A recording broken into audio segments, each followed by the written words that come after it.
Buenas tardes, vamos a comenzar la clase de electrónica de potencia. Lo que vimos en la última clase fue el convertidor push-pull, que viene del convertidor buck.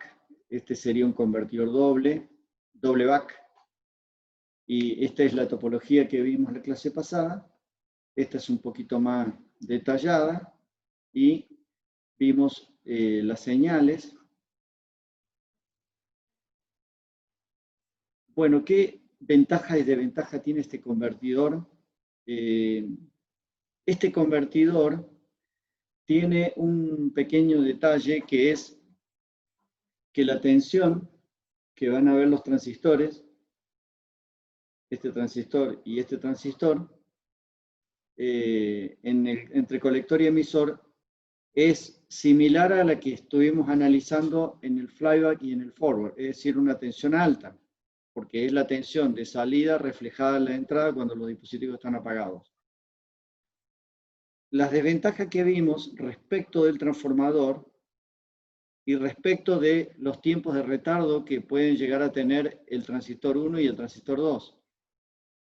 Es decir, la simetría de la forma de la señal que vamos a entregar a al transformador y el diseño del transformador puede ser que el circuito no me dé una simetría completa o perfecta, digamos, en el primario del transformador. Esto quiere decir que la señal en el ciclo de magnetización BH, la señal de T-on, T-off, este recorrido que va a ir haciendo durante la conmutación, sería T-on, T-off, T-on, T-off, T-on, T-off.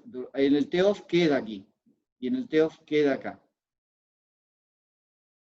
Así que sería T-on, T-off, T-on, T-off, T-on, T-off. Este tipo de comportamientos, muchas veces lo que no se puede lograr es la simetría entre esta parte y esta otra parte. La simetría perfecta, porque de no serlo, va a ir tendiendo, voy a hacer una simulación exagerada, a hacer esto. Es decir, ir saturando hacia allá o saturando hasta este otro lado en su excursión debido a un offset que puede llegar a tener. ¿Debido a qué? Debido a que el transistor S1 o S2, los transistores pueden no llegar a ser exactamente simétricos en sus tiempos de conmutación o el transformador mal diseñado. Eso hace que el circuito tenga tendencia a saturarse hacia un lado o hacia el otro. ¿Cómo se van a dar cuenta? Porque uno de los dos dispositivos levanta más temperatura debido a que está sometido a otro estrés, digamos. ¿Qué soluciones se ha encontrado a esto? Bueno, otra topología, cambiar la topología. Esa es una de las soluciones. La idea sería, la primera parte, toda la primera parte, sería, todo este bloque sería, digamos, desde acá para allá, todo este bloque que remarco en amarillo, que mantenga la misma estructura. Y esta parte para allá, cambiarla por otra topología, y esa topología se llama medio puente y puente completo, o half bridge y full bridge. Entonces, estas son las topologías que dan solución a este tema, y acá encuentran un ejemplo. La idea anterior, volviendo para atrás, la idea anterior, ¿cómo se solucionaría? Y se solucionaría si yo tomo este secundario del transformador, vamos a duplicar la diapositiva, voy a borrar todo.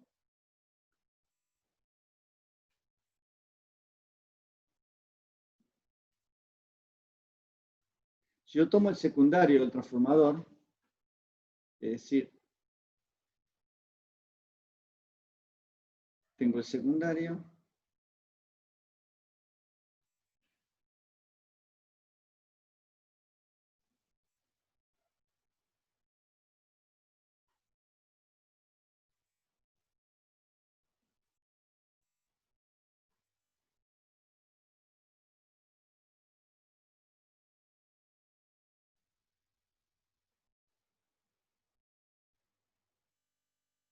Esta es la parte que me quedaría, digamos.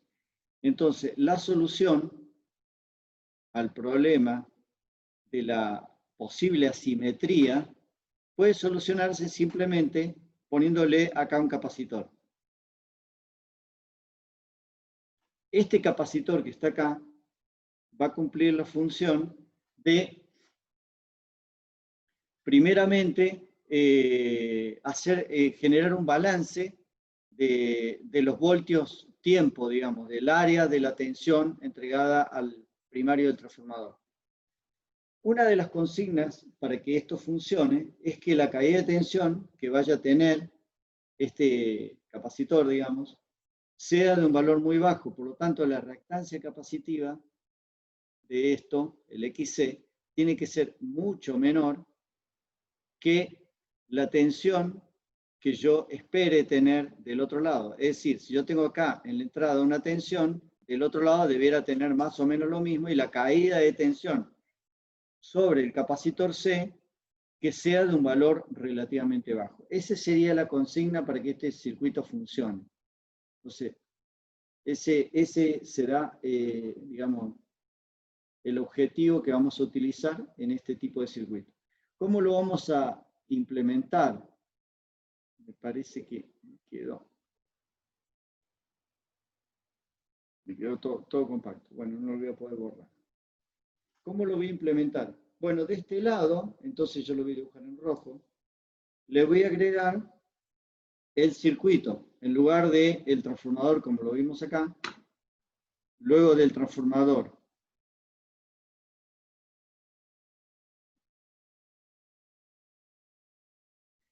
Estos dos transistores conectados en la configuración push-pull, bueno, la idea sería tener, por ejemplo, un transistor,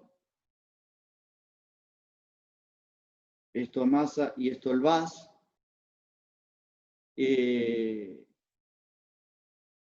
y dos capacitores, por ejemplo, generando un valor medio. Este punto aquí, en medio del capacitor, sería Bin sobre 2. Y de esa manera yo conecto esto acá y esto acá.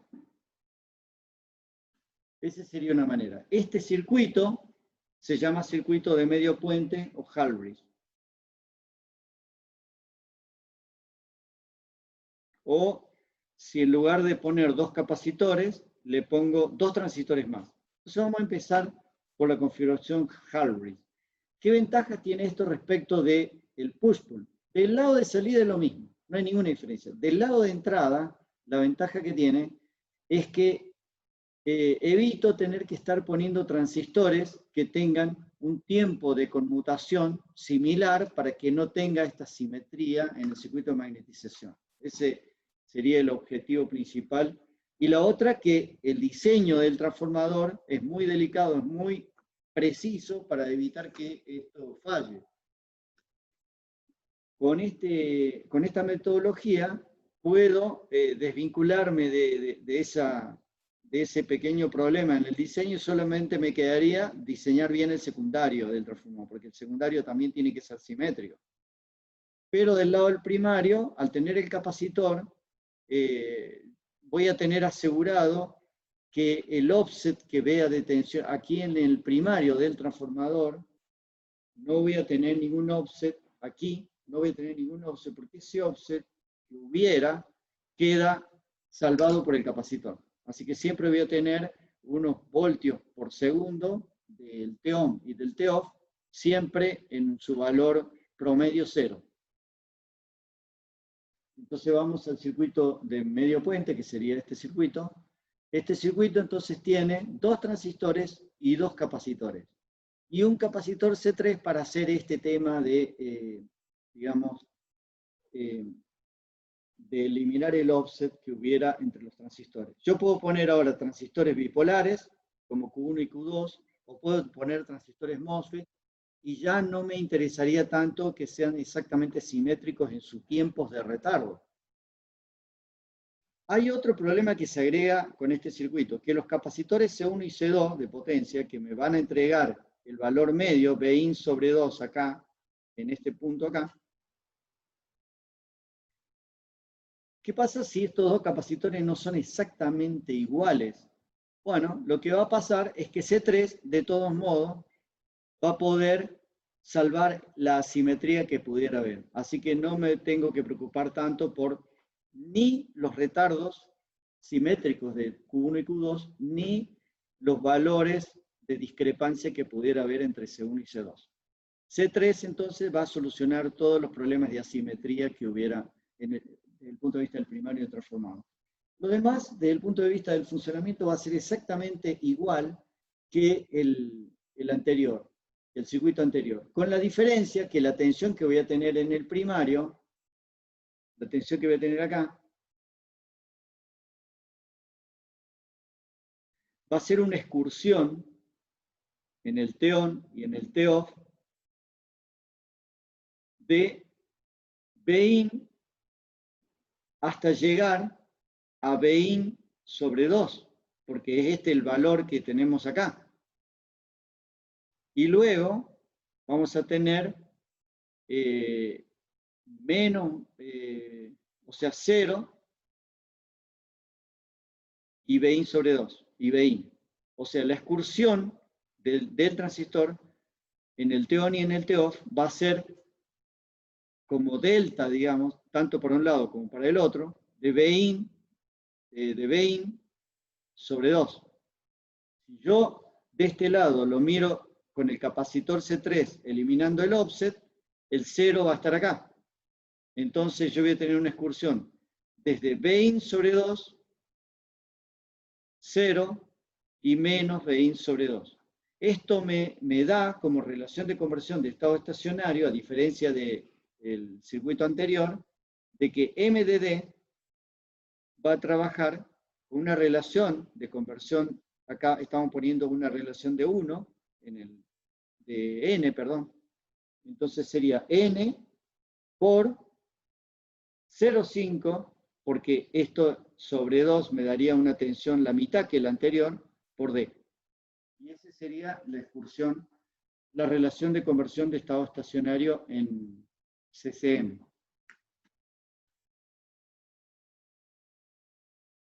¿Cómo se calculan los valores de los capacitores? Bueno, los valores de los capacitores, vamos a utilizar el cálculo clásico de un capacitor. ¿Cómo se calcula?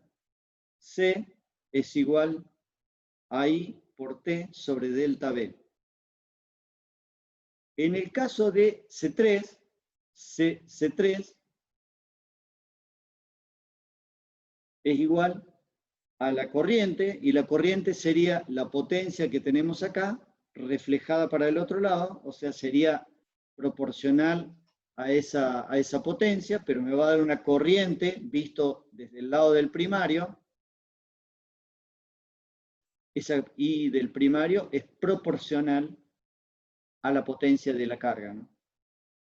Por el periodo, el tiempo, y el tiempo, ¿qué tiempo estamos hablando acá? Bueno, para C3 es la frecuencia de la fuente conmutada. Entonces sería frecuencia de la switching sobre el delta B. El delta B es esta caída de tensión que esperamos no tener más de determinado valor. Si la Bin, vamos a decir valores, es 311 voltios máximo, entonces acá va a excursionar entre esos valores, o sea, 150, más o menos 150 aproximadamente. Eso me va a dar, o 155, entre 150 y 155 voltios, sumando todas las caídas que puede haber. Esto me da que la tensión que voy a ver acá va a excursionar entre más 155, por ejemplo, y menos 155. Y la tensión como caída que voy a esperar tener no tiene que ser parecido a esos valores. Por ejemplo, un 10%. Entonces eso me daría 1,5 voltios a 3 voltios. Ese sería aproximadamente lo esperado como máximo de lograr, digamos, caída de tensión en la reactancia C3. 1,5 es lo que vamos a elegir siempre, o sea, un décimo de la caída de tensión que vamos a obtener sobre el primario del transformador. Entonces, el delta B, este que estamos poniendo acá, sería eso, sería 1,5 voltios. La frecuencia de la fuente conmutada y la corriente es la potencia reflejada al primario. ¿Cómo se calcula? Alguien dijo algo. Sí, yo le pregunté, profe, perdón. Usted dice el 10% de la excursión, ¿no sería de 150 el 10% 15 voltios? ¿Por Sí, qué sí, me sí, mandaba sí, uno sí, como sí, sí, sí, sí, sí, perdón, perdón? es 15 voltios. Es 15. Disculpa. 15 voltios es lo típico, o sea, un 10% de 150 lo que vamos a utilizar. Disculpa, hoy no estoy con todas las luces, parece. Bien, C1 y C2, ¿cómo se calculan? Con la misma fórmula. Nada más que vamos a considerar también los 15 voltios como máximo, pero la corriente lo mismo, el mismo valor, pero la frecuencia que vamos a utilizar es los 100 Hz. ¿Por qué? Porque también C1 y C2 lo vamos a utilizar como capacitores para filtrar la tensión de entrada, que en general va a partir de una tensión alterna, la rectificamos con un rectificador no controlado y luego vamos a poner estos capacitores como parte del filtro. Aparte de ser el filtro de la entrada, también va a ser utilizado como generador del valor medio. Entonces, sería esa corriente y el periodo sería entonces relacionado entonces. Acá también quería decir que era 1 sobre F, no. 1 sobre 100 Hz sobre 15 voltios. Y ahí me quedaría el cálculo de C1 y C2. Estos capacitores, C1 y C2, suelen darme valores del orden de los cientos de microfaradios. Por ejemplo, 470, 330, 220, ese tipo de valores. C3 generalmente me dan valores chicos, ¿por qué? Porque estoy utilizando la frecuencia de la fuente conmutada. Entonces C3, este valor de tiempo que está acá, es muy chico. Entonces siempre me va a dar valores chicos. Por ejemplo, 100 nanofaradios a un faradio. Perdón, un microfaradio. 100 nanofaradios a un microfaradio. Esos serían los valores típicos que vamos a lograr obtener en C3. Otro detalle, como la corriente, esta corriente que estamos mostrando acá, es función de la potencia de la carga, entonces a medida que más potencia le estamos pidiendo a la carga, ese valor, hoy no estoy en todas las luces, marqué tiempo en lugar de corriente. Esta corriente va a ir aumentando. La corriente es proporcional a la potencia. Entonces, esa relación de proporción está mostrada acá. Esta corriente que estamos hablando, entonces me va a dar un valor proporcional a la potencia de la carga. Entonces, a medida que aumentemos la potencia, vamos a observar que el valor del capacitor, sobre todo C1 y C2, empiezan a ser significativamente grandes. Al punto tal de que cuando uno diseña la placa, ya pasa a ser muy voluminoso estos capacitores. La limitación típica que se observa en este tipo de circuitos es alrededor de 500 vatios. Más de 500 vatios, ya los capacitores son muy grandes. Entonces se recomienda hacer otro tipo de circuitos para ese caso. Lo demás, respecto de la tensión de salida y las formas de la tensión, son exactamente los mismos que los del push-pull que vimos en la clase pasada, donde se observan todas las mismas características. La única diferencia que se observa es en la relación de conversión de estado estacionario que en lugar de ser n por d, es n por 0,5 por d. Porque la excursión justamente es la mitad. Esta es la relación de conversión que ustedes pueden ver ahí, que se obtiene para CCM en una fuente conmutada de este tipo, de medio puente. Estas fuentes conmutadas son muy utilizadas, aquí hay un circuito general, es muy utilizada en aplicaciones para fuentes de PC, donde podrán observar, a ver si tengo el marcador, podrán observar, vamos a identificar, no sé si ven la diapositiva, si no la ven muy... la diapositiva esta la puse como un PDF dentro de la carpeta de diapositiva, así que ustedes la van a poder encontrar. Pueden observar C7 como el valor de capacitor C3, C1 y C2 lo van a encontrar acá como este capacitor y este capacitor. Esos son C1 y C2.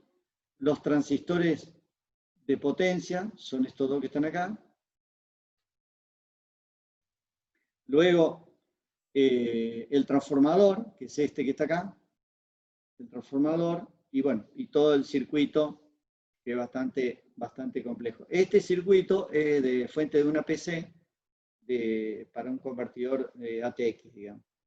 El PWM está del lado de salida. Si bien está mostrado de este lado, aquí tienen la aislación galvánica, digamos, para allá estaría la salida y para acá estaría la entrada. Pero el PWM, si ustedes se fijan, el tipo de masa corresponde a esta salida. O sea, la masa, el PWM, si bien está dibujado del lado izquierdo, en realidad corresponde al lado derecho. Así que ojo con eso. A veces en los circuitos pueden estar dibujados de una manera confusa, digamos. Este tipo de fuente es muy utilizada para las PC, digamos, y se utiliza con este medio puente hasta 500 vatios, un poco más también, pero es el circuito típico, digamos.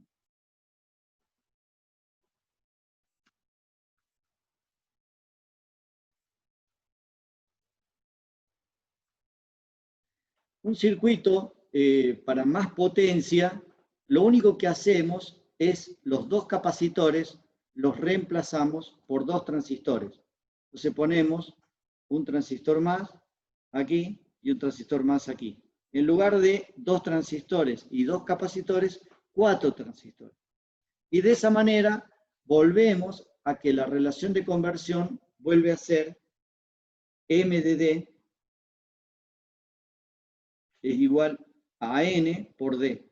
Porque la excursión de la tensión aquí vuelve a ser Bin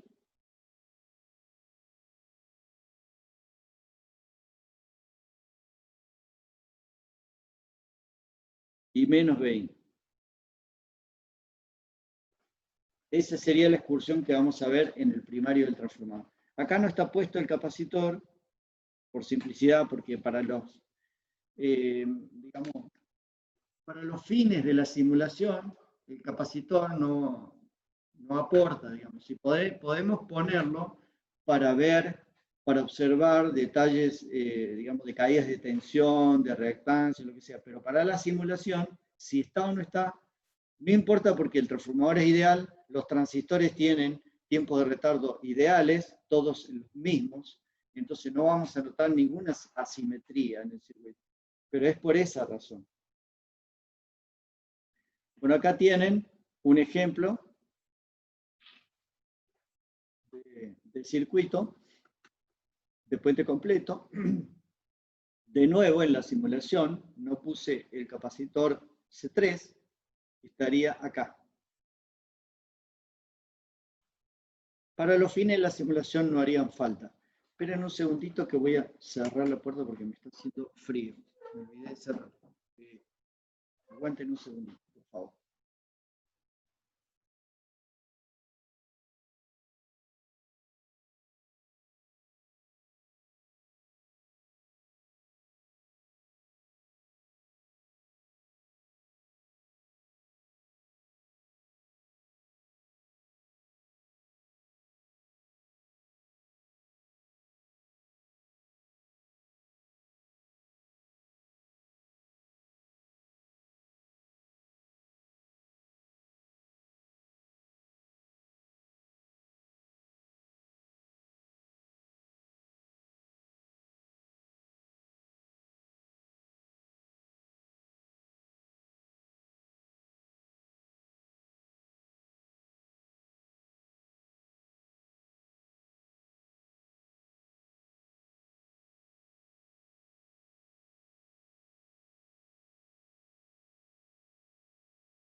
Bueno, disculpen.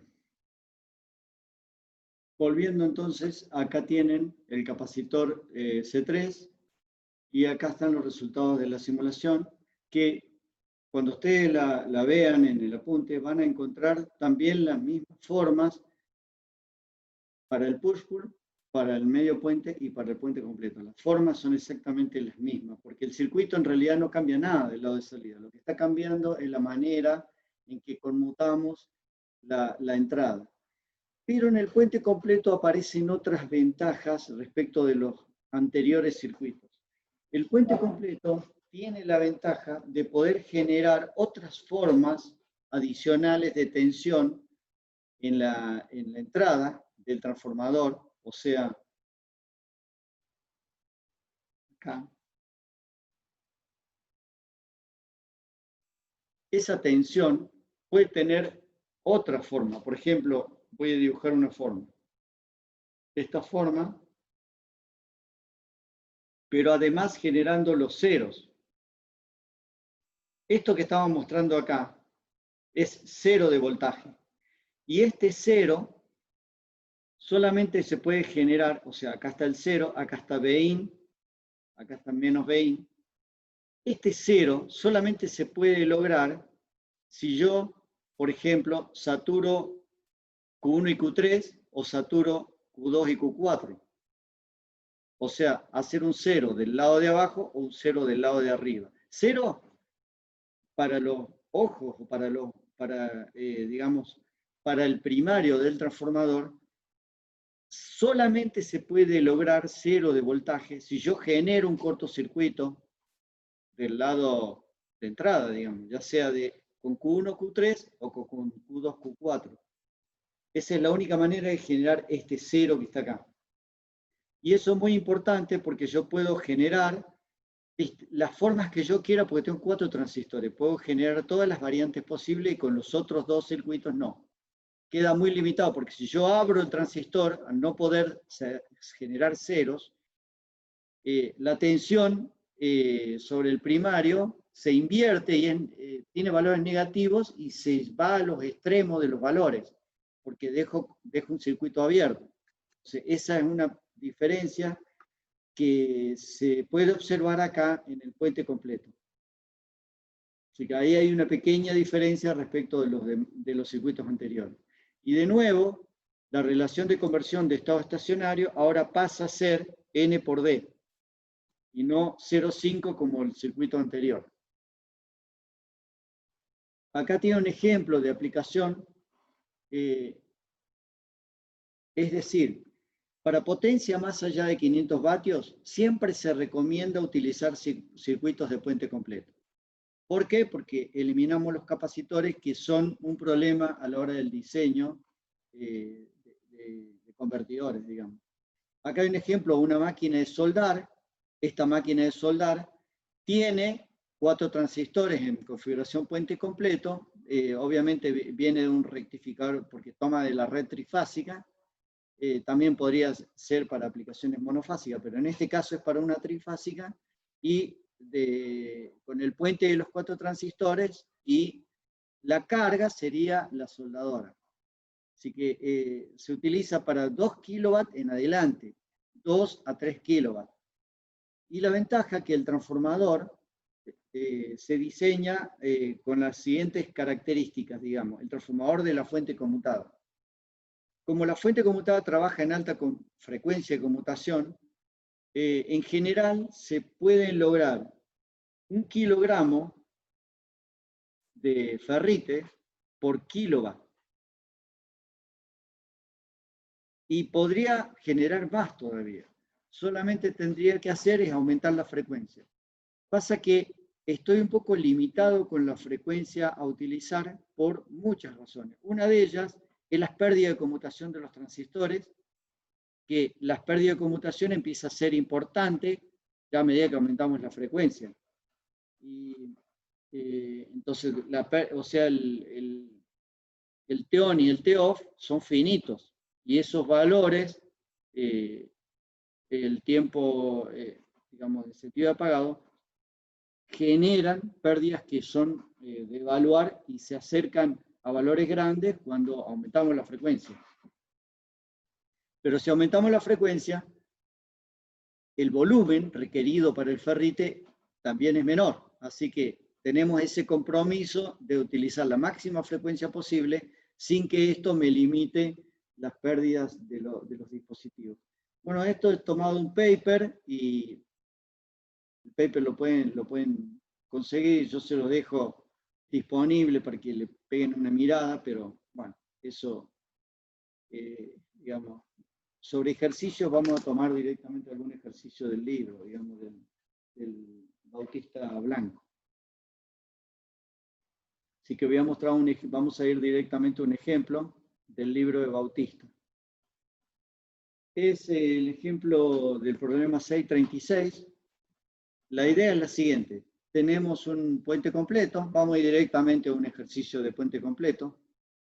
Y hace distintas consideraciones. Por ejemplo, dice, si el tiempo muerto que vamos a utilizar, el tiempo muerto significa lo siguiente, que yo necesito, cuando conmuto los transistores, estos transistores, y obviamente voy a cerrar por acá, por ejemplo, y luego para hacer, digamos, el retraso, yo puedo lograr lo siguiente. La frecuencia de conmutación, habíamos dicho en la clase pasada que la frecuencia de conmutación de los transistores era la mitad de la frecuencia de la fuente desde el punto de vista de la carga, del inductor de salida. No de la carga, sino del inductor de salida. Entonces, la fuente conmutada tenía una frecuencia el doble que la frecuencia que estaban observando los transistores de potencia del lado izquierdo. Entonces, ¿qué hay acerca del ciclo de trabajo? El ciclo de trabajo, por ejemplo, para los transistores Q1 y Q4, sería ese valor, y para los Q3, Q2, sería esto. Obviamente, la forma es simétrica, los anchos son exactamente los mismos. Pero ¿qué pasa? A medida que aumento el ciclo de trabajos, supongamos aumento acá y aumento acá, va a llegar un momento que se va a solapar entre este y este. No se puede solapar. El máximo ciclo de trabajo posible de 1 y de 2 es 0,5 para que no haya solapamiento. Pero tiene que haber un tiempo muerto entre estos dos.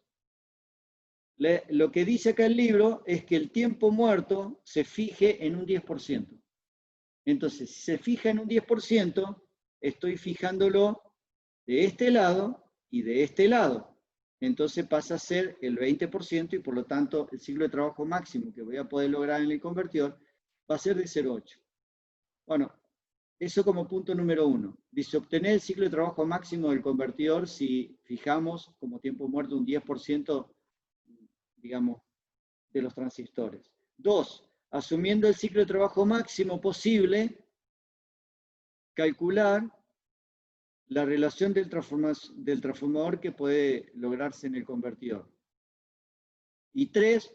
Obtener el valor de L para el ciclo de trabajo máximo y para las características con datos como lo que están acá. 48 voltios de entrada, 12 voltios de salida, 100 kHz de frecuencia de conmutación y la carga con 2 ohms.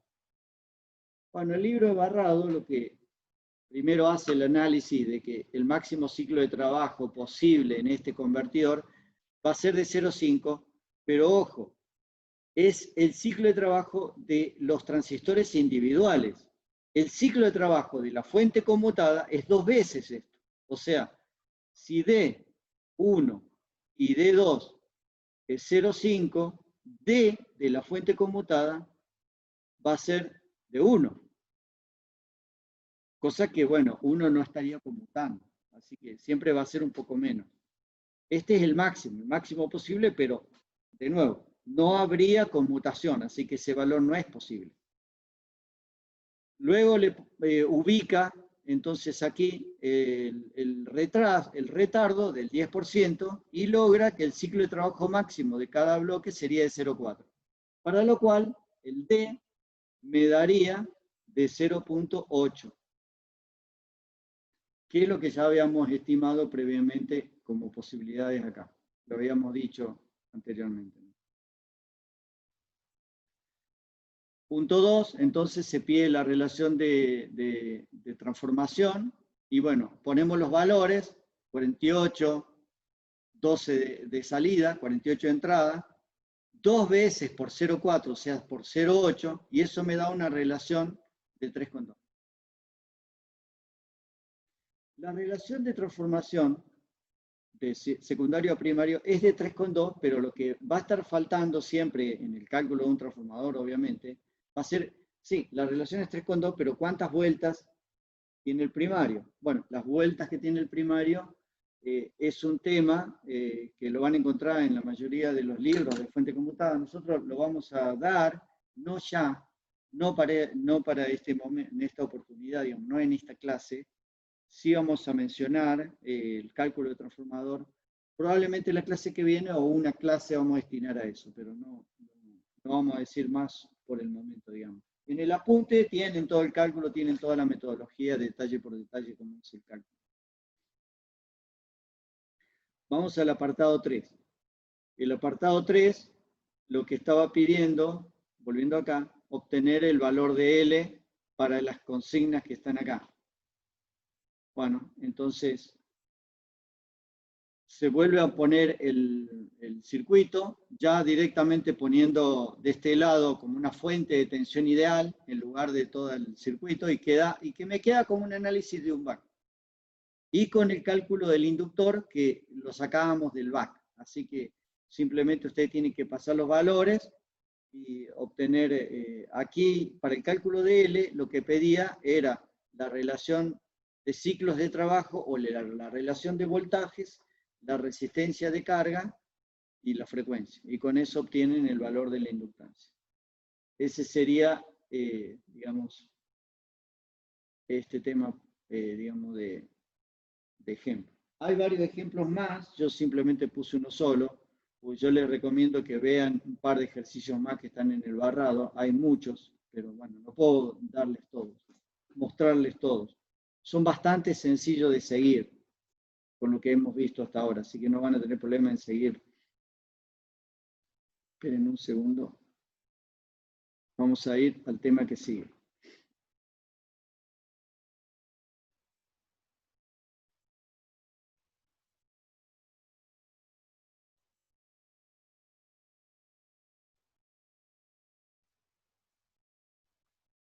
Bueno, lo que vamos a ver a continuación es modelización y control de fuentes conmutadas. Lo que vimos hasta ahora son relaciones de conversión de estado estacionario, que le llamamos MDD para CCM y M de DK para DCM. Pero ¿qué ocurre? Esas relaciones de conversión de estado estacionario no son útiles para un sistema de control. Para un sistema de control necesito el modelo dinámico. Entonces, vamos a verificar algunas características relacionadas con cómo obtener el modelo dinámico de una fuente conmutada. La idea es la siguiente. La etapa de potencia, la fuente conmutada, la vamos a tomar como un bloque. La fuente conmutada, que acá me debería dar, por ejemplo, si fuera lineal, un sistema LTI, lineal e invariante en el tiempo, me daría una función de transferencia de Laplace, en donde yo obtengo la tensión de salida, B0ds, en función de su entrada, que sería el ciclo de trabajo. El ciclo de trabajo ya no es más D con mayúscula, ahora es D con minúscula. Y en este caso, función de S. Pero puede ser también función del tiempo, pero en este caso es función de S, de Laplace, ¿no?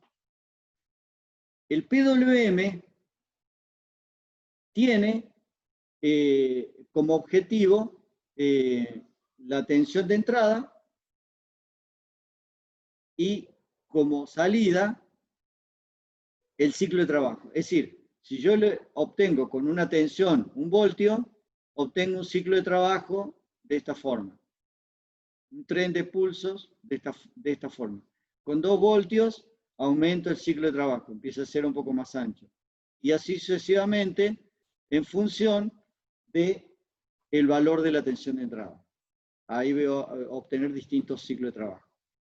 Este sería lo que está remarcado acá, mi etapa de potencia, mi fuente conmutada con el PWM incluido. Ese sería, le vamos a llamar el T1DS, que es TMDS por TPDS. Entonces vamos a analizar esta función de transferencia del sistema como un sistema de electrónica de potencia que le vamos a llamar sistema de, digamos, T1DS. Una vez logrado esto, ¿qué tenemos que hacer para hacer el control de este sistema, de esta fuente conmutada?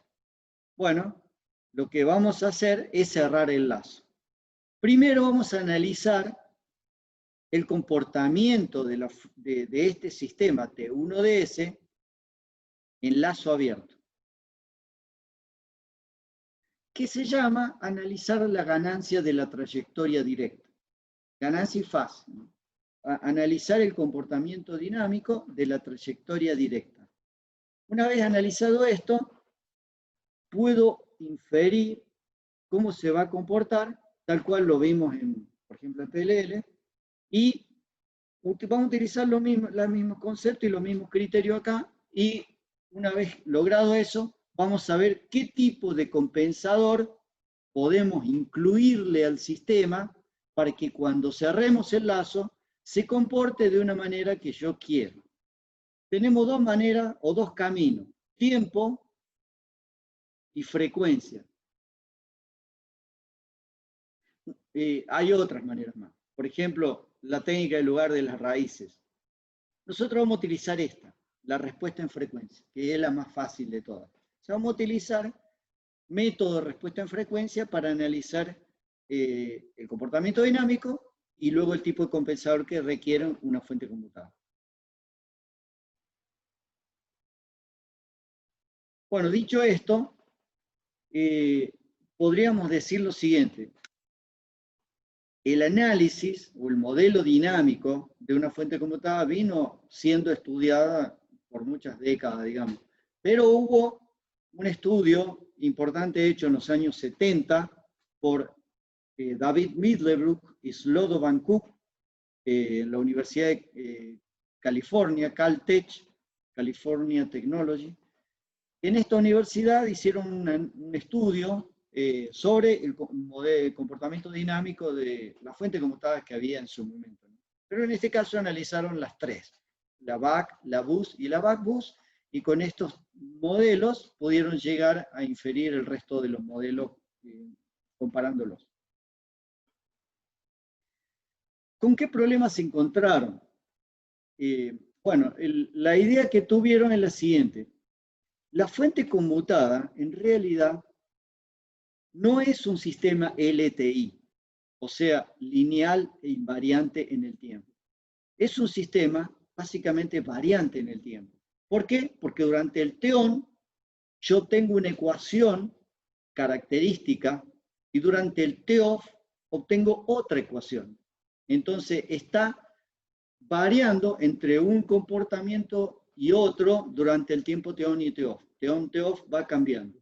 Entonces, son dos estados, pero puede llegar a ser tres si estamos en DCM. Entonces, este tipo de comportamiento no es un comportamiento lineal e invariante en el tiempo porque no es un sistema de ese tipo que ustedes han estudiado para poder hacer, digamos, las ecuaciones de Laplace, todo el funcionamiento que han visto, digamos, o que van a ver en control, tiene que ver con sistemas LTI. Bueno, no es este el caso de la fuente conmutada. Entonces, Middlebrook y Cook utilizaron otra técnica de modelizar, que es a través de la descripción de la ecuación de estado. Eso lo van a encontrar en el libro de control, tanto en el Ogata como en el cubo, cómo sería la idea, digamos, de esta ecuación. Pero la idea es la siguiente. Encontrar una ecuación de estado para el tiempo T-off on y otra ecuación de estado para el tiempo T-off. Y después aplicar técnicas para llevar un sistema que es variante en el tiempo a invariante. La técnica se llama de promediación. Entonces, ellos primero hicieron una ecuación de estado del tiempo T-on, esto es T-on, y otra ecuación de estado para el tiempo T-off. Nosotros también le llamamos T-on D por T y T-off 1 menos D por T. Entonces voy a tener una ecuación de estado para el tiempo T-on, otra para el tiempo T-off. Y luego de obtenido esto, el paso siguiente es hacer la promediación. O sea, la ecuación de T-on y la ecuación de T-off lo multiplico por D y por 1 menos D. Esta ecuación sería X-on y esta segunda ecuación sería X-off. Una vez logrado esto, bueno, se simplifica un poco, pero llego a esta ecuación. Esta que está acá abajo. Esta ecuación lo que hace es lo de arriba, aplicarle estas dos. Y llego a esta ecuación general, que es la ecuación de estado para el tiempo T-on y T-off promediado. Esto lo que hago es una promediación. Con esto logro que el sistema sea invariante. ¿Es real esto? Es aproximado. Lo que encontraron Middlebrooke y Cook fue que hasta un quinto de velocidad o de frecuencia respecto de la frecuencia de la fuente conmutada, este modelo es válido. Hicieron toda una serie de demostraciones para llegar a esa conclusión, digamos. Así que este método, según Middlebrooke y Cook, son válidos para una frecuencia o una velocidad de respuesta tan alta como un quinto de la frecuencia de la fuente conmutada. En los libros también van a encontrar no solo la ecuación de estado, sino una ecuación de salida. Volviendo para atrás, la ecuación de estado, entonces, ¿cómo la encuentran ustedes en los libros de Logata o en el cubo? Bueno, le van a encontrar así. X punto, que es la derivada de X, siendo X una variable de estado, es A por X más B por U. Y igual a C por X. Esta es la ecuación de estado típica que van a encontrar en los libros de control. Nosotros la reemplazamos como I como salida, y la salida es la tensión de salida, así que le llamamos B01 y B02 para el tiempo T-on y T-off. Y C sería C1 y C2, y A sería 1, sub 1 para el T-on y sub 2 para el T-off. Esa sería la serie de ecuaciones de estado que podemos llegar a lograr en el caso de una fuente conmutada, ¿no? Ese sería entonces el paso 2 que acabamos de escribir recién. ¿Cuándo se utiliza una ecuación de salida como esta que está acá, de I igual a C por X? Se utiliza una ecuación de salida cuando la variable de salida que yo quisiera controlar no es ninguna de las variables de estado. Al no ser ninguna de las variables de estado, tengo que tomar una muestra de esa tensión de salida para ponerla en el circuito de realimentación, y al no ser una variable de estado, entonces yo necesito, de esa manera, saber cuál es su relación con mi set de variables de estado, que es X.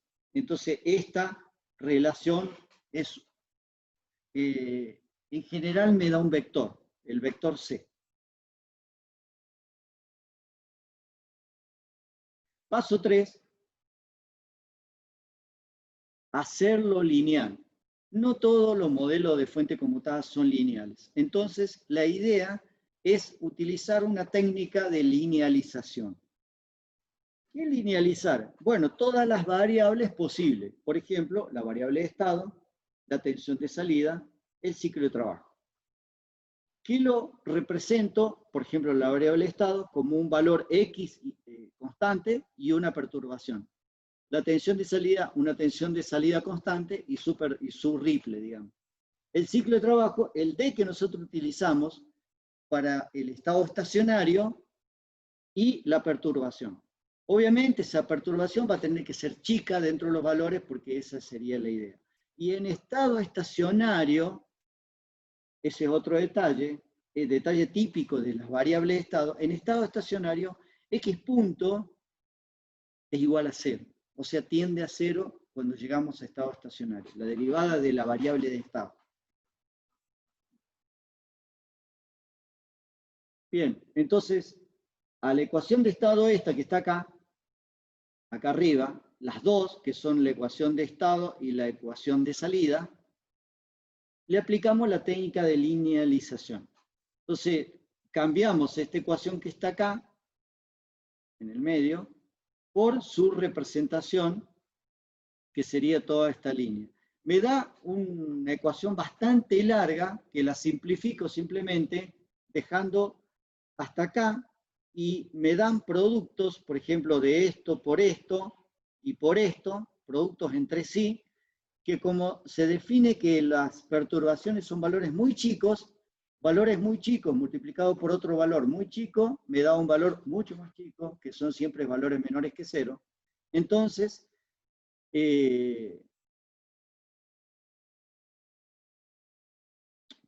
valores menores que 1, ¿no?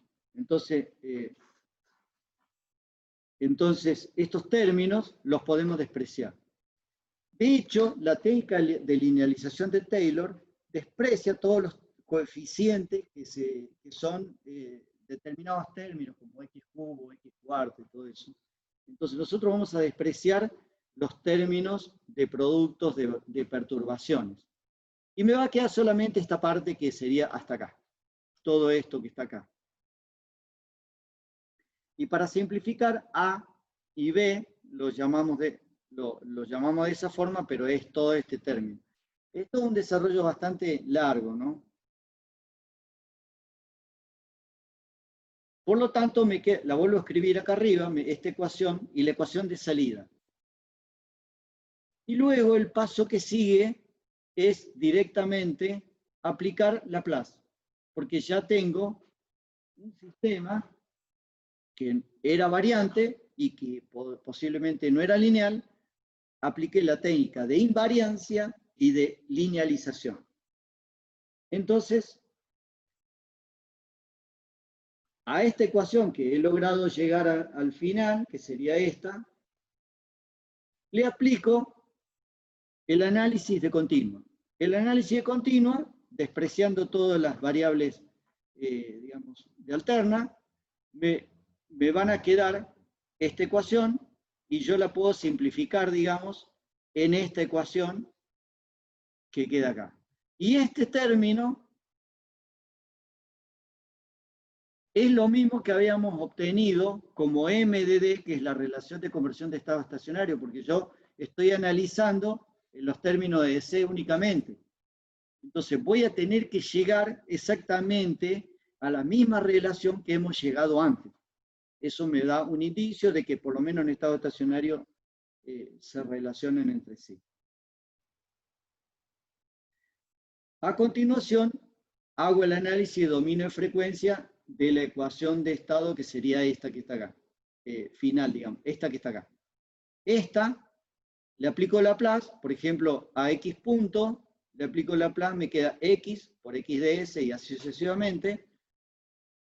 Y luego proceso esta ecuación, ese proceso no está acá en el apunte, pero les va a llevar una carilla y media más o menos de proceso, y llegan a esta relación de conversión, pero ahora no es de estado estacionario, sino es el modelo dinámico, que es el modelo de Laplace. Esto es la ecuación final a las cuales llegó Middlebrook en sus papers, digamos, lo pueden encontrar en los papers de Middlebrook, pero llegan a esta ecuación general. Esta ecuación lo bueno que tiene, que vale para cualquier modelo de fuente conmutada. Lo único que tenemos que hacer es en el modelo de la fuente en particular, determinar cuáles son las matrices A1, A2, B1, B2 y los vectores C1 y C2. Determinamos esos valores en base al modelo y podemos aplicar la fórmula. Vamos a ver un ejemplo. Si tenemos una fuente forward, que por simplicidad vamos a tomar que fuera una back, digamos, una back ideal, me quedaría el instante de tiempo t-on. Empecemos por algo más sencillo. Antes de continuar, vamos a definir variables de estado. Las variables de estado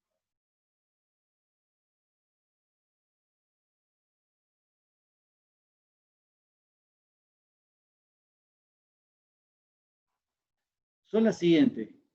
Primero, tienen que ser, por definiciones de los libros de control, continuos.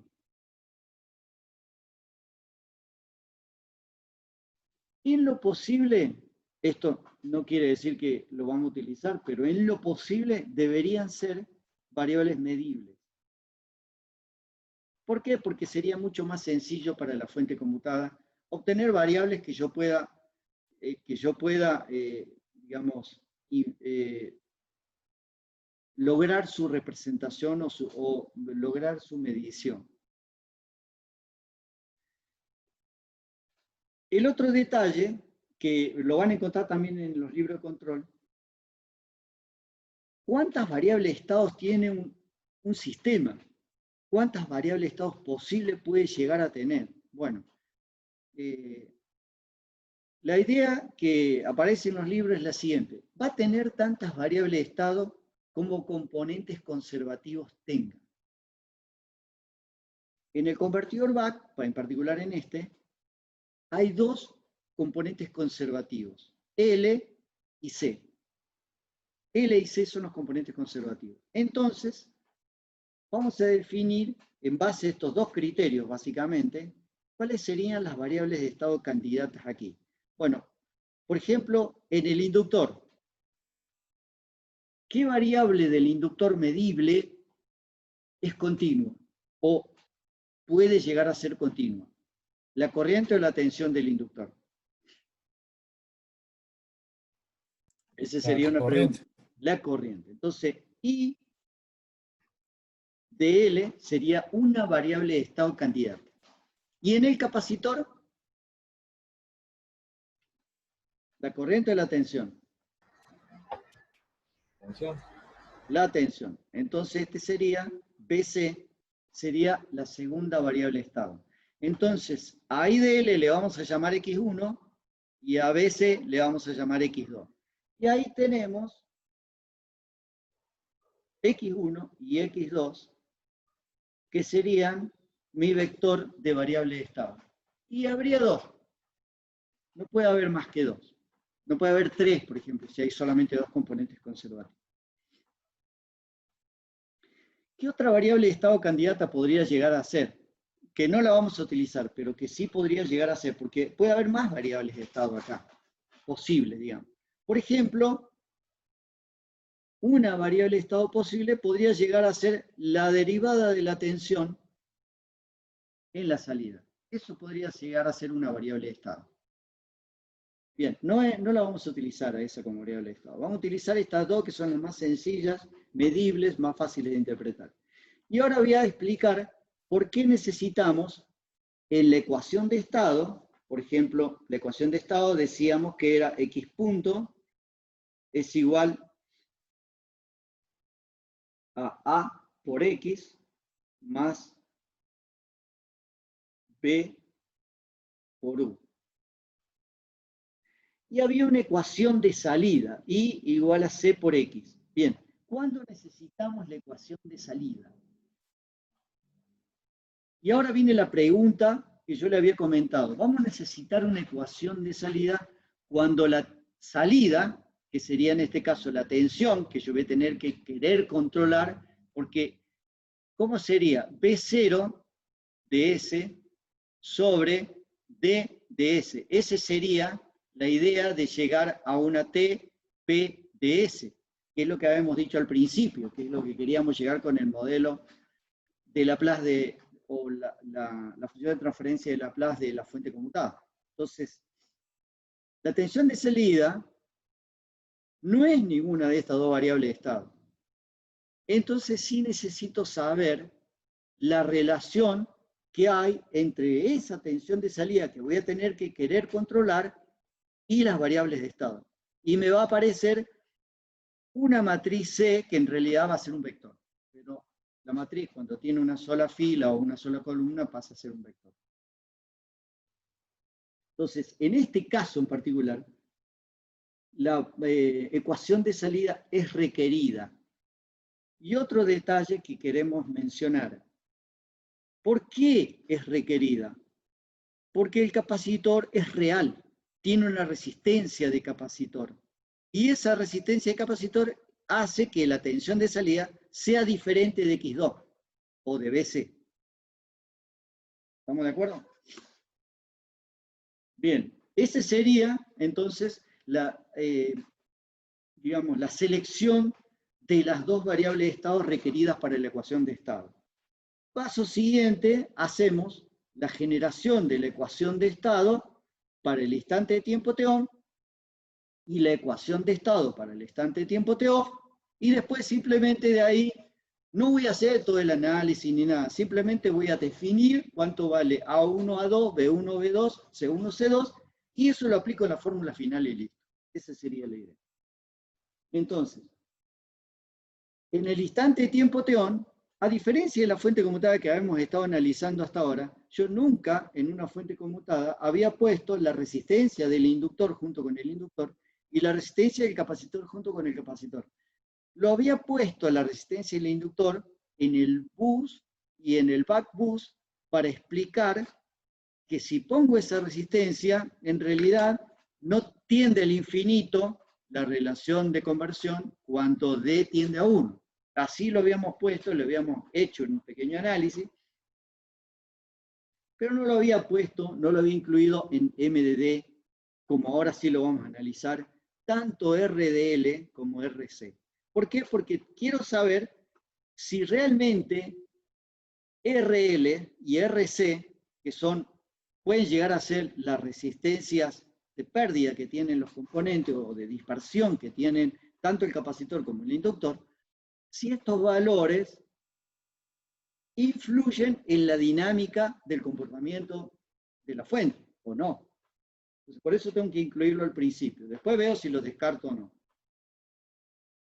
Entonces, aplicando la ley de Kirchhoff, puedo llegar a estas dos ecuaciones, que son las ecuaciones de los nudos, y luego de eso, con estas dos ecuaciones, puedo llegar a determinar la ecuación de estado, la primera ecuación de estado. Y llego a la ecuación de estado del instante de tiempo t-on, que es esta, que está acá. X1, X2 punto. Y esta, que está acá, es la matriz A. Y esto que está acá es B, y esto que está, B1 sería, y A1, ¿por qué razón? Porque es para el instante de tiempo t-on. Luego analizo el t-off. Hago el mismo análisis y llego a una matriz de estado de t-off. Esto que está acá es A2. Esto que está acá es B2. Y hago lo mismo con C. Y C voy a encontrar que me da lo mismo para t-on que para t-off. Y me queda este vector que está acá. Entonces, de esta matriz A2 resulta ser igual que A1. Son exactamente las mismas. Entonces, además de eso, como está un poquito complicada, la voy a simplificar un poquito. ¿Cómo se puede llegar a simplificar? Haciendo que la resistencia de la carga generalmente va a tener un valor mayor, significativamente mayor, que la suma de las dos resistencias de pérdida. La resistencia serie equivalente del capacitor y la resistencia del alambre del inductor. O sea, son valores muy chicos comparados con la resistencia de carga. Entonces, este criterio aplicado es válido, digamos. Y con eso simplifica un poquito esta matriz A, que es un poco más compleja, digamos. Y me va a quedar bastante más sencilla, que es como está acá. Entonces, ahí he podido lograr determinar el vector C1, C2, la matriz A1 y A2. El vector C, C1 y C2 también lo simplifico. Me va a quedar RC y 1. O sea, me queda bastante más sencillo. B1 y B2.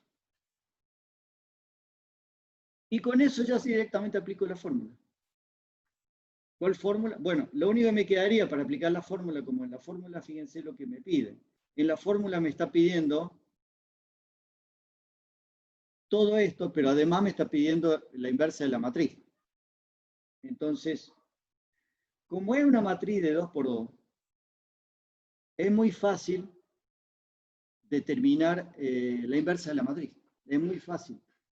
Los pasos que se hacen es, de aquí determino el determinante, calculo el determinante y,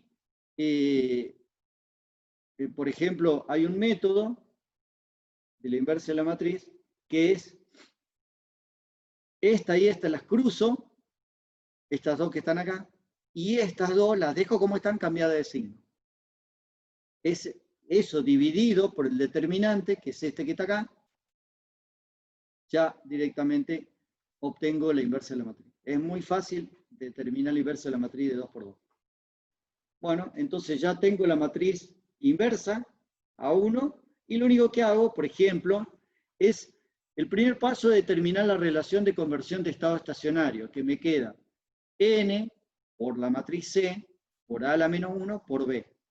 Esto sería entonces N por la matriz C por A a la menos 1, que es todo esto, por B, que es esto. Bueno, y entonces me queda, obviamente con esto, ¿no?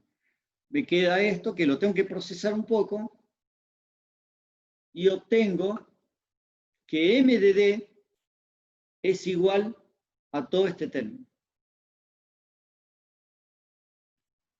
Que me hubiera dado lo mismo de N por D si yo no hubiera puesto las resistencias del alambre del inductor y del capacitor.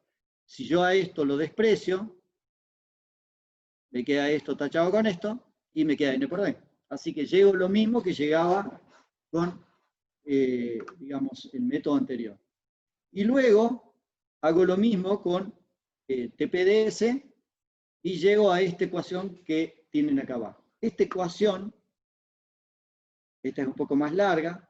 Nosotros directamente vamos a utilizar la fórmula final, que es esta. Yo acá estoy demostrando cómo Middlebrook y Cook aplicó este método a la fuente back o forward. Bueno, en realidad, acá lo que pueden observar es lo siguiente. El modelo dinámico de un sistema llevado a LTI, lineal e invariante en el tiempo, me queda como resultado una constante, un cero en el semiplano izquierdo y un sistema de segundo orden que puedo analizar su comportamiento analizando la relación de coeficiente de amortiguamiento y omega n. Y con eso yo puedo determinar digamos, el omega z también, que sería la frecuencia del cero. Y bueno, aplicando el método que ya hemos utilizado en otros casos, digamos, puedo determinar omega 0, coeficiente de amortiguamiento y el z. En lugar del 0, digamos.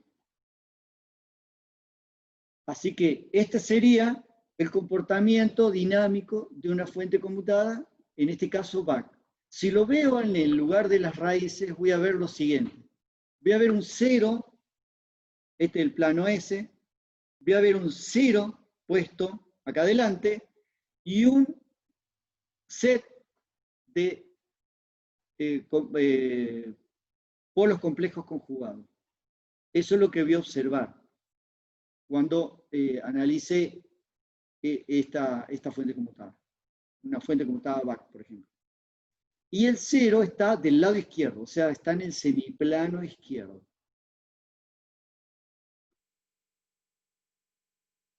Si analizo el bode para este caso, si yo tengo este modelo, que está acá, y quisiera analizar el bode, bueno, el bode me va a dar de esta forma. Ustedes pueden observar aquí, ¿qué están viendo acá? ¿Y qué están viendo por acá? Acá ven el doble polo y acá ven el 0. Acá tienen la frecuencia del 0 y la frecuencia del polo.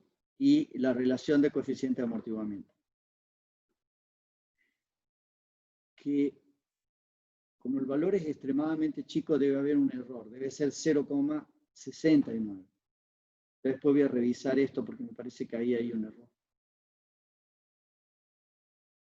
¿Cómo hago con otros convertidores? Bueno, con el flyback hago el mismo criterio, determino la matriz A, la matriz B, la matriz C, sub 1 para el TON, sub 2 para el TO, la matriz inversa, y aplico la fórmula y obtengo la relación de conversión de dinámica, el modelo dinámico, B0 de S sobre DDS, de la fuente flyback que me llega a este resultado.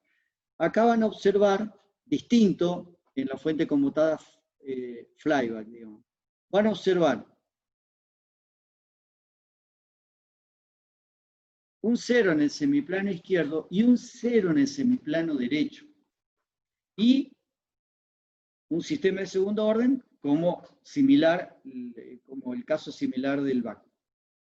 Y acá pueden determinar entonces el coeficiente, la relación de conversión, en este caso sería la frecuencia natural no amortiguada, la frecuencia del 0,1 y la frecuencia del 0,2. Y la relación de coeficiente de amortiguamiento. Y pueden observar lo siguiente. Aquí.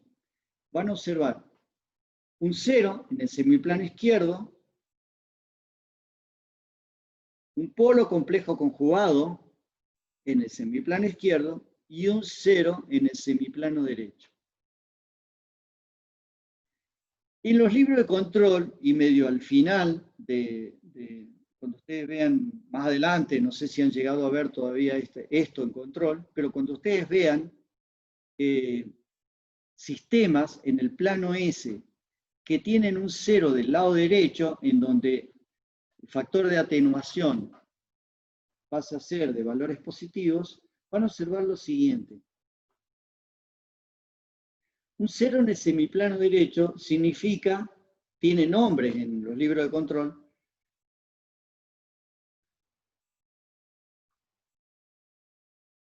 se llama sistema de fase no mínima.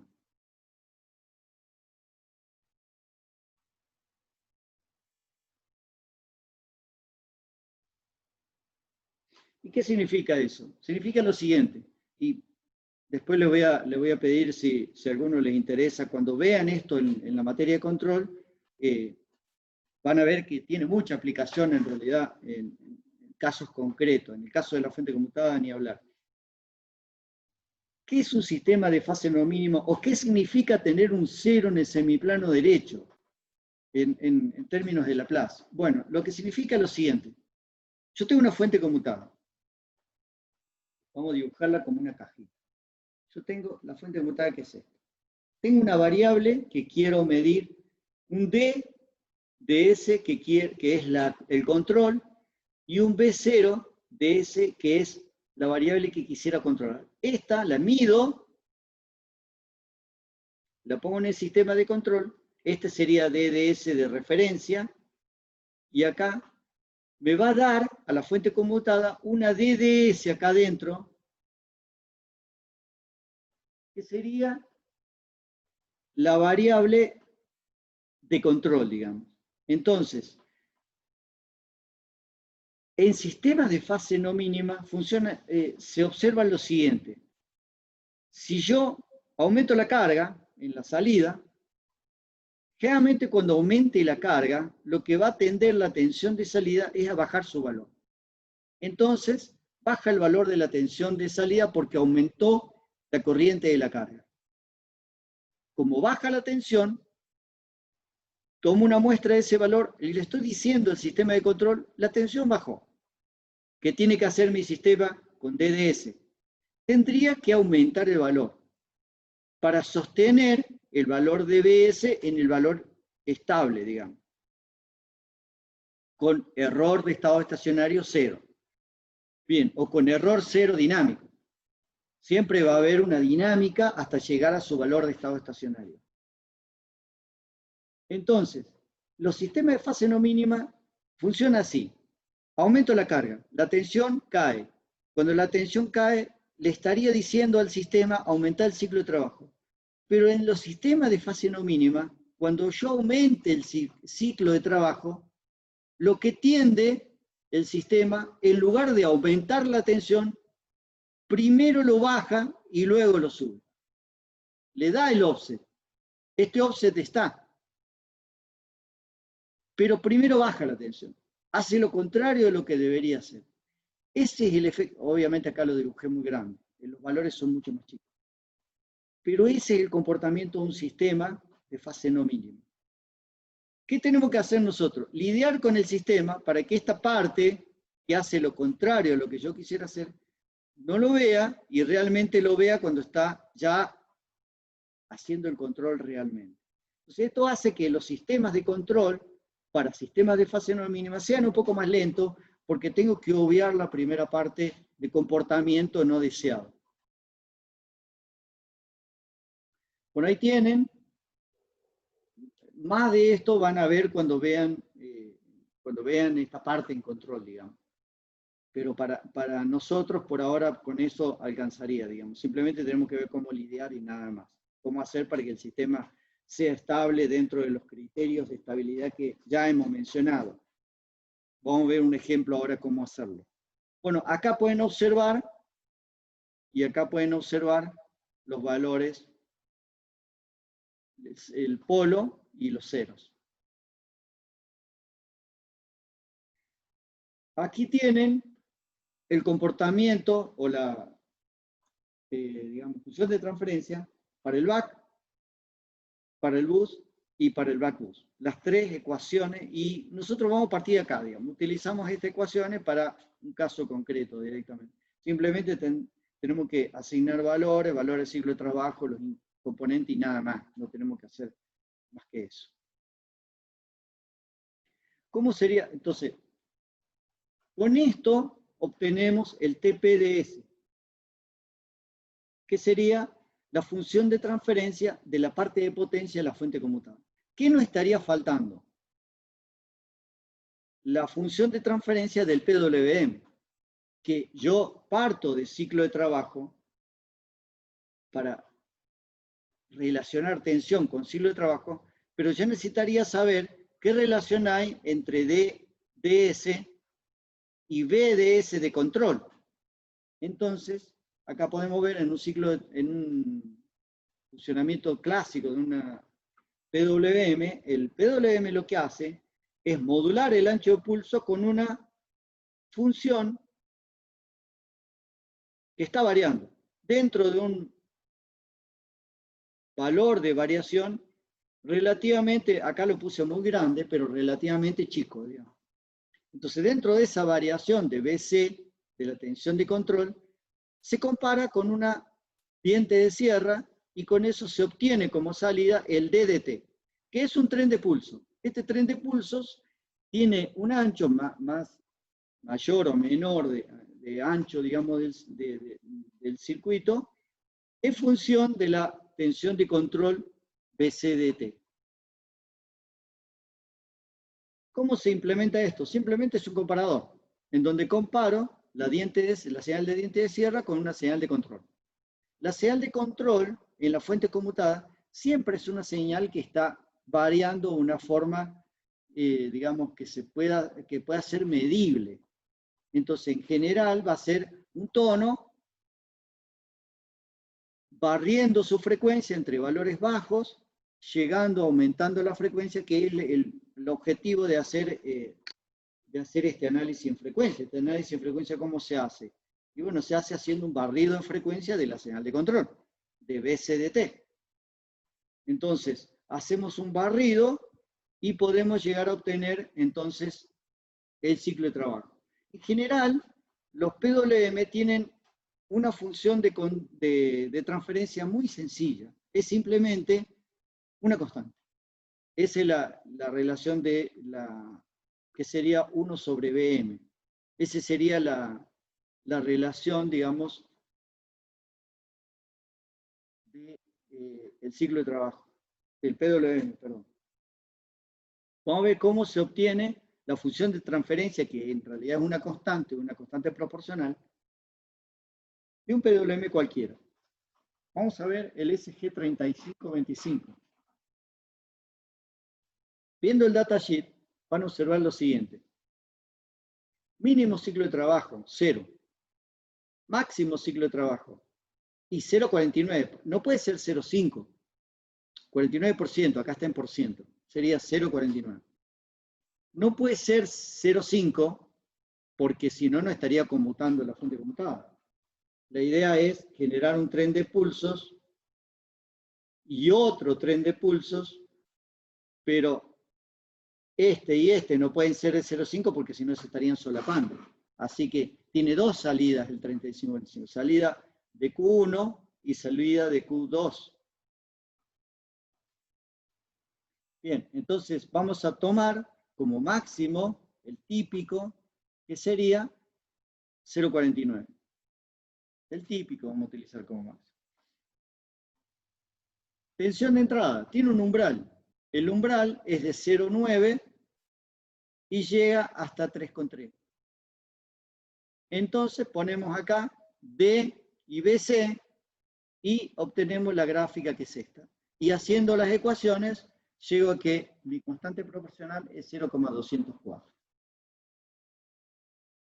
Entonces ya tengo acá que es un K de 0,204 como PWM, el modelo de Laplace del convertidor, y ahora tengo que hacer el lazo cerrado y elegir cómo sería el diseño del compensador, que sería el paso que sigue, digamos. Yo, para poder saber qué compensador poner para que se comporte dinámicamente la fuente conmutada de una manera determinada, tengo que hacer varias cosas. Primero, saber cómo se comporta la fuente conmutada. Segundo, cómo se comporta la fuente conmutada con esta constante proporcional del PWM. Y analizar la trayectoria directa de este bloque, que sería de acá hasta acá. Una vez analizado esto, después ya sí puedo saber qué poner acá, que sería mi compensador, para que cuando cierre el lazo, el sistema de control funcione de la determinada manera que yo quiero. Vamos a ir entonces haciendo los pasos, digamos. Voy a contar para hacer estos pasos de, digamos, TPDS, que es B0 DS sobre DDS, y mi PWM. Este sería TMDS. Ese sería el PWM, que sería T1DS. Yo puedo hacer directamente el producto, que ya tengo, como una constante proporcional, el comportamiento de un PWM, así que simplemente tendría que conocer nada más que la función de transferencia de la fuente conmutada. ¿Qué otro detalle tengo que tener en cuenta? Bueno, el criterio que valida este modelo implementado de Miller-Brook. ¿Qué criterio decía? Bueno, que es válido para una frecuencia de utilización no más que 1/5 la frecuencia de la fuente conmutada, WS. Ese no más se llama frecuencia de cruce. en los sistemas de control se llama frecuencia de cruce. Entonces, la frecuencia de cruce de mi sistema de control no va a poder ser más grande que un quinto que la frecuencia de la fuente conmutada. Hay otros métodos de validación de modelos que son más rápidos que este, pero bueno, esta es la limitación que tiene el modelo de Middlebrooke. Otro criterio es el margen de fase. El margen de fase es un criterio de los sistemas de control.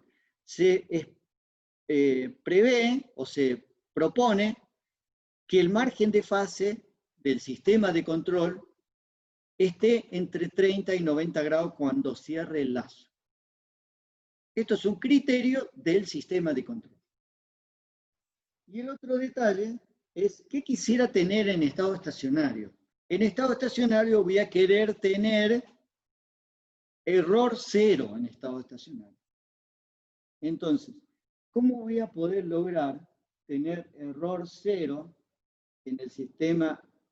Si yo tengo una fuente back, por ejemplo esta es la fuente back. Mirando este modelo, viendo el plano S, ¿puedo tener cero como error de estado estacionario?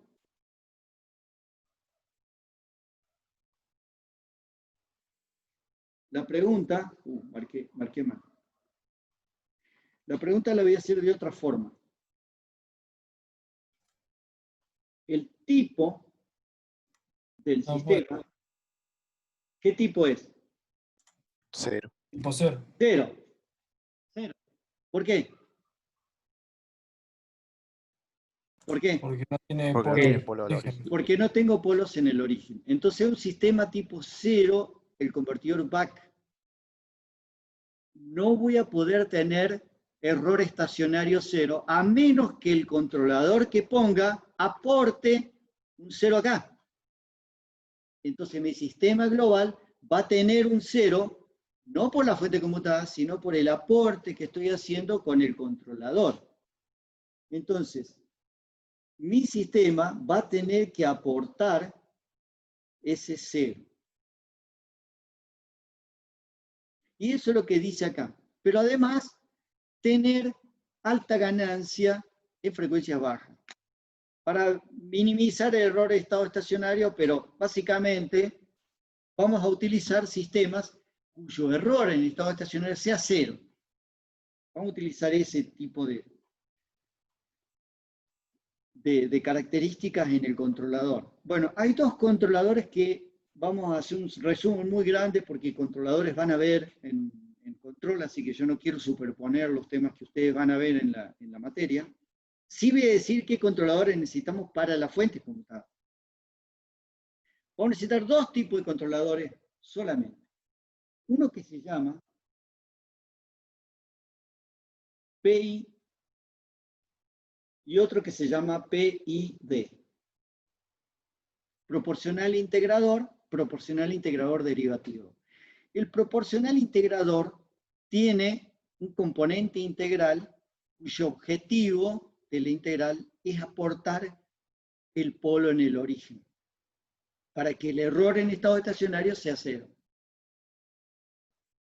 Este es un ejemplo de un compensador o de un controlador PI, que tiene esta función de transferencia y tiene funcionamiento de Laplace, digamos, en donde pueden ver la ganancia y la fase. Otro ejemplo puede ser este, que es un PID. Tiene una parte derivativa. Y esta es la función de transferencia, pero si volvamos para atrás. Si ustedes se fijan, acá estoy viendo el polo que está aportando el sistema. Aporta un cero también, pero aporta un polo que era lo que me importaba. Y este otro también. Pero hay una ventaja de un PI respecto de un PID o viceversa. Estos dos métodos pueden hacer un corrimiento de fase, tanto el PI como el PID. Ahora, el PI puede hacer un corrimiento de fase si ustedes observan, puede hacer un corrimiento de fase desde acá hasta acá. O sea, de casi aproximadamente 90 grados.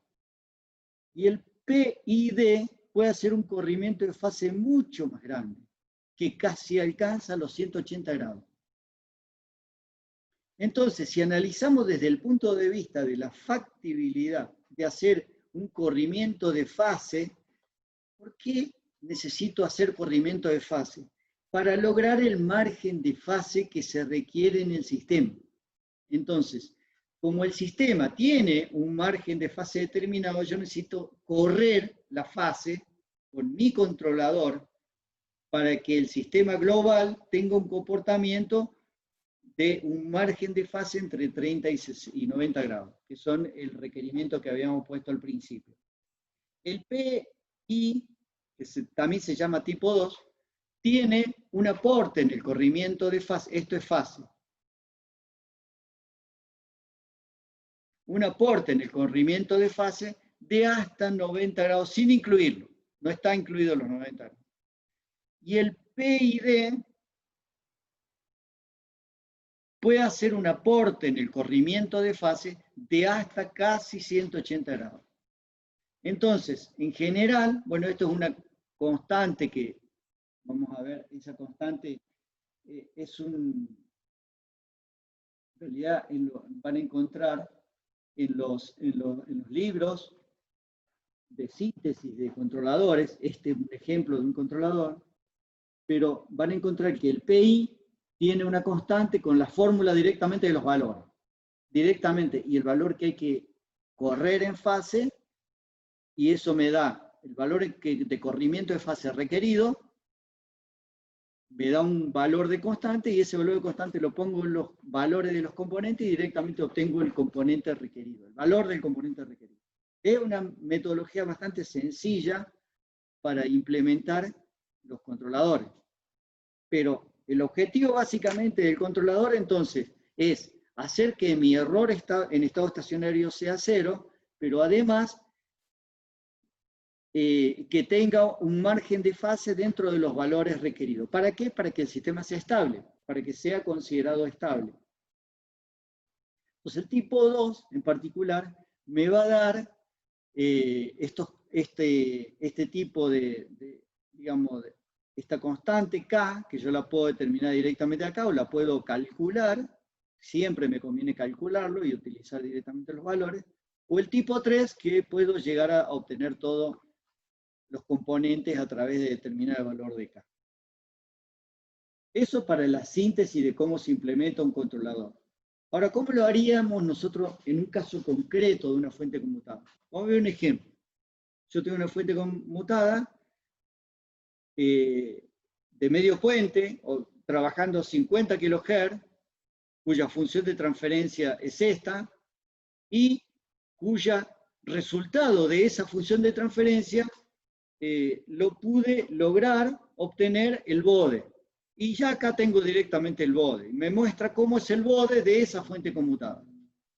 Y necesitaría tener un margen de fase de 60 grados. Bien, ¿cómo serían los pasos? Paso número 1. Si la frecuencia de la fuente conmutada es 50 kHz y yo necesito, mi modelo no va a ser más rápido que un quinto de esto, un quinto sería 10 kHz. Y bueno, hemos elegido un poquito menos todavía, o sea, 8,4, o sea, un sexto. Y tiramos una línea acá. Podría haber sido acá, 10. Podría haber sido este 10. Pero bueno, nosotros elegimos un sexto en lugar de un quinto. Con eso me da entonces esta línea, y esta línea es la frecuencia de cruce.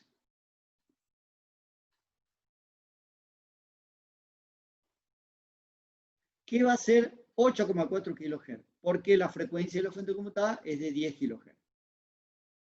Con ese dato, entonces, yo tiro acá una línea y veo qué ganancia tengo a la frecuencia de cruce. ¿Qué ganancia debería tener en mi modelo? 0 dB. ¿Pero qué tengo? Menos 10 dB. Esto es lo que tengo que aportar como constante proporcional para llevar el offset de todo esto para arriba. Paso 2, veo la fase. La fase la cruzo acá y obtengo este valor. Lo que tengo que hacer ahora con ese valor, tengo que aplicar la fórmula que está en los libros de control. Este sería el valor menos 160 puesto ahí. M menos P menos 90. 60 es el margen de fase, digamos, objetivo. Menos 60 es lo que estoy midiendo. 90 es el cruce que tengo que ponerle. Y me da 130. Como es 130 lo que tengo que aportar para que mi sistema, cuando cierre el lazo, se comporte como un sistema,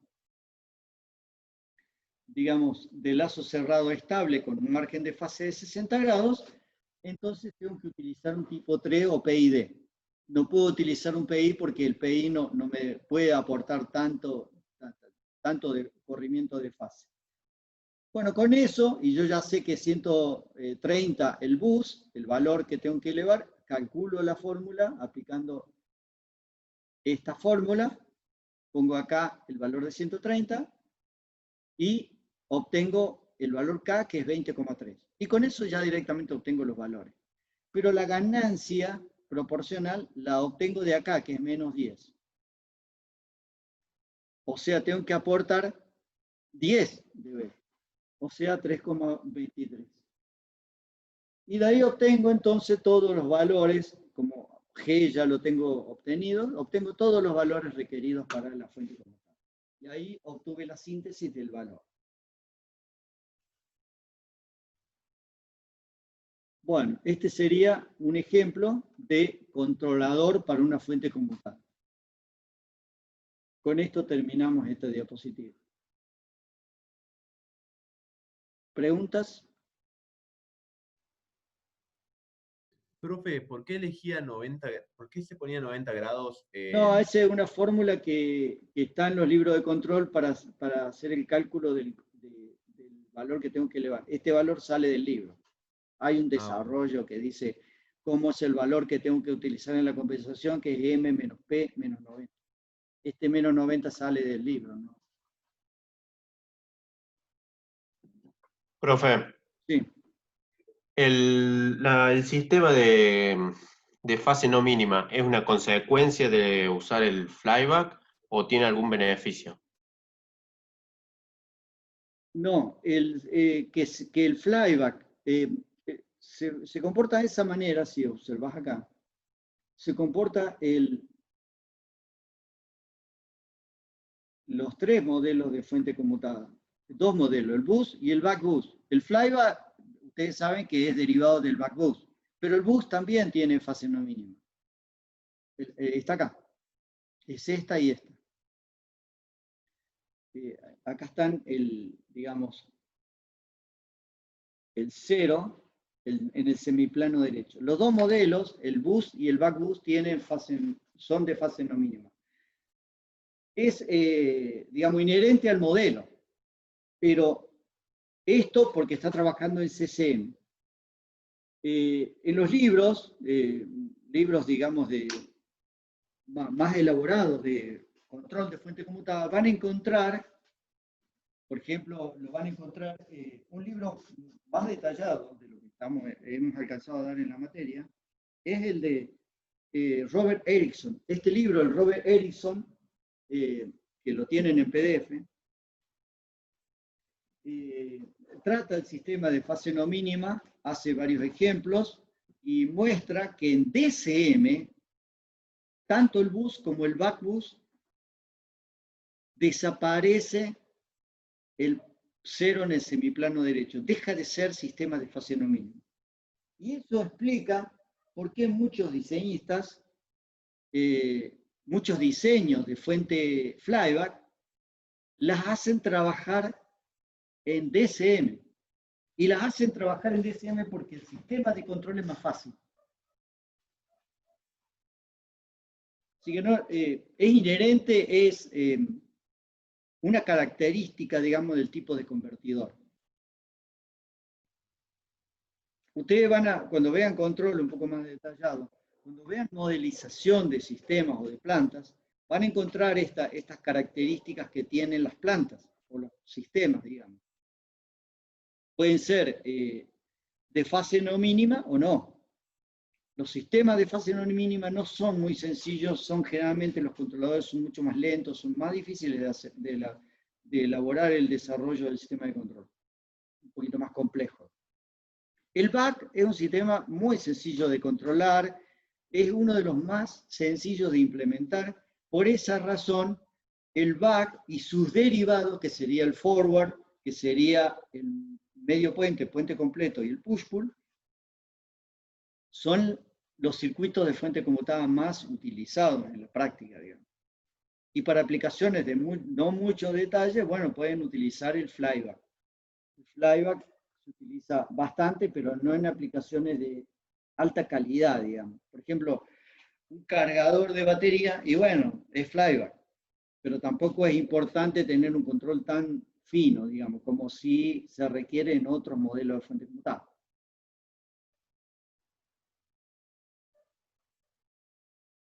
Bueno, yo voy a dejar de grabar y cualquier más pregunta que quieran hacerme, vamos a seguir en línea y ustedes pueden hacerla ahora.